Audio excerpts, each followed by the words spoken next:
വർഷങ്ങൾക്ക് മുമ്പ് മാലിന്യമലയായിരുന്നിടം തന്നെയാണോ ഇത്?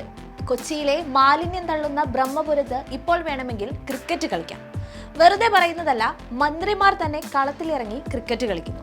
ഫേസ്ബുക്ക് പോസ്റ്റിലൂടെ മന്ത്രി MP രാജേഷാണ് ഇക്കാര്യം പങ്കുവച്ചിരിക്കുന്നത്. പതിറ്റാണ്ടുകളായി ബ്രഹ്മപുരത്ത് നിക്ഷേപിക്കപ്പെട്ട മാലിന്യത്തിന്റെ 75% നിലവിൽ നീക്കം ചെയ്തിട്ടുണ്ടെന്നും 18 ഏക്കർ ഭൂമി ഇത്തരത്തിൽ വീണ്ടെടുത്തുവെന്നും അദ്ദേഹം അറിയിച്ചിട്ടുണ്ട്. ബ്രഹ്മപുരത്തെ മാലിന്യ കൂനകൾക്ക് തീപിടിച്ച് കൊച്ചി നഗരം ദിവസങ്ങളോളം പുകയിൽ അമർന്ന് ദുരിതപൂർണമായിരുന്നു. ദിവസങ്ങൾ നീണ്ട പരിശ്രമത്തിനൊടുവിലാണ് തീ അണയ്ക്കാനായത്. ബയോ മൈനിങ്ങിലൂടെയാണ് പ്രധാനമായും ബ്രഹ്മപുരത്തെ മാലിന്യക്കൂനകൾ ഒഴിവാക്കി സ്ഥലം ഇപ്പോഴും വീണ്ടെടുക്കുന്നത്. മാലിന്യക്കൂനകൾ ഇല്ലാത്ത കേരളം എന്നത് തന്നെയാണ് ലക്ഷ്യം. ബ്രഹ്മപുരം ഉൾപ്പെടെ 10 കേന്ദ്രങ്ങളിലാണ് ഇപ്പോൾ ബയോ മൈനിങ് നടക്കുന്നത്.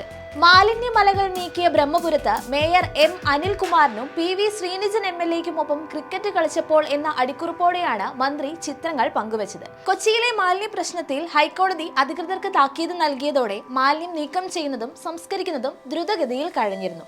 അപ്പാർട്ട്മെന്റുകളിലും ഫ്ളാറ്റുകളിലും ഹോട്ടലുകളിലും ലോഡ്ജുകളിലും ജൈവ മാലിന്യ സംവിധാനവും വീടുകളിൽ ബയോ ബിന്നുകളും നൽകിയും ഹരിത കർമ്മസേനകൾ ഊർജ്ജമായി ഇടപെട്ടും മാലിന്യമുക്ത കേരളമായിക്കൊണ്ടിരിക്കുകയാണ്.